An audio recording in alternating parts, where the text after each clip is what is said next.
every year you go to your local grocery store to buy eggs to hand out to children. You just might be the Easter Bunny. Hey guys, welcome back to TutsByKai. I'm Kai, and today we're back once again taking a look at how to outline things in GIMP without having it be super harsh. And let me show you what I mean. So if you go ahead and take a piece of text here, right? Let's do this bottom one first. Go ahead and look at this. You see when we zoom in, these letters have a nice soft edge to them. They don't look too bad. So if we go ahead and grab the fuzzy select tool, which is how you usually do this, and you just click one and hold down Shift and select all the other letters, and then go up to select, grow, and then you just choose this grow selection by, like, I don't know, let's just do 50 pixels, right?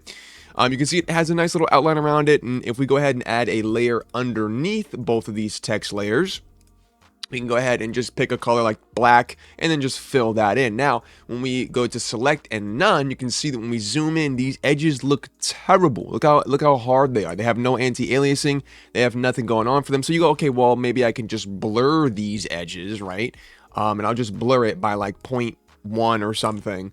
Or by just one, sorry, by one. But then it's like too blurred and it still looks kind of hard edge there. So this is like a not good way to do this. So a better way to do this is actually to go ahead and let's grab this text up here.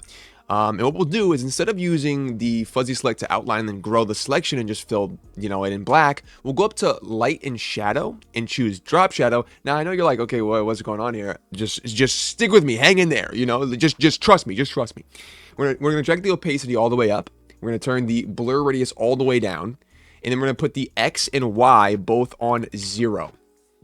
So the way we can add, that nice little border is by just bumping up the grow radius. So there, boom, as you can see, we have that nice grow radius right there. And we also have a little bit of these hard edges here. So what we're going to do is we're going to turn our opacity from 2 to 1. So those lines are normal. So you see how it's hard, and now it's like, normal when you put it on 1. There you go. So make sure the opacity is on 1 there, and then you can just bump this grow radius up as much as you want. So let's go ahead and just do 50 to match the edges that we had before on the this one down here. And as you can see, these edges are a lot softer than the ones that we have down here on the bottom one. So it's just a much easier and quicker and faster way to get that done, and it looks quite a bit better. So, ladies and gentlemen, there you go. There you have it. Super slight difference, but if you don't want those really hard edges, you have these nice softer ones up here at the top. Super different, super subtle difference, but it is still a difference nonetheless. Hope you guys learned something new today. I hope to see you guys in the next tutorial, but until then,